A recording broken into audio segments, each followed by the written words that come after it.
మా యూనివర్సిటీలో mid exams అయిపోయినాయి, ఊపిరి పీల్చుకునే లోపు కరెక్షన్ కూడా అయిపోయింది అని చెప్పి షాక్ ఇచ్చారనమాట. మా మేడం ఇంకా క్యాబిన్కి రమ్మన్నారు మార్క్స్ చూసుకోవడానికి. అందుకని మా ఫ్రెండ్ని తీసుకొని ఇంకా బయలుదేరారనమాట. సిబీలో 4th ఫ్లోర్కి వెళ్ళాలి. 4th ఫ్లోర్ దాకా మెట్లు ఎవడు ఎక్కుతాడులే అని చెప్పి పావుగంట ఆగి లిఫ్ట్లో చూసాము. పైకి వెళ్ళి చూస్తేనేమో ఎటు నుంచి పోవాలో అర్థం కాలేదు. క్యాబిన్ నెంబర్లు సిబీ మొత్తం కన్ఫ్యూజింగ్. నా మార్క్స్ ఎన్ని వచ్చినాయో లాస్ట్లో చెప్తాను.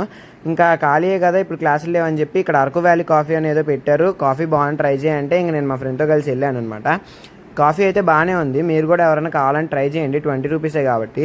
ఇంకా ఇదే కాకుండా ఇక్కడ ఇంకా ఏవేవో చాలా పెట్టారనమాట. ఈ లేపాక్షి బొమ్మలంట, అవి కొంచెం ఫేమస్ అని కూడా చెప్పారనమాట. బొమ్మలు అయితే చాలా బాగున్నాయి, బొమ్మల కంటే వాటి రేట్లు కూడా ఇంకా బాగున్నాయి. కానీ ఒకసారి చూడండి. మేము ఇంకా రేట్లు చూసి నేత్రానందం పొంది పక్క వచ్చేసాం అనమాట, ఏం కొనే బడ్జెట్ లేక.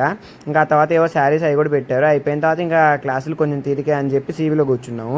ఇంకా సాయంత్రం ఇంటికి వెళ్దాం అని చెప్పి బయలుదేరితే ఇంత పెద్ద లైన్ ఉంది. ఈఎస్ఐ మార్క్స్ చెప్పలేదు కదా, 37/50 అనమాట.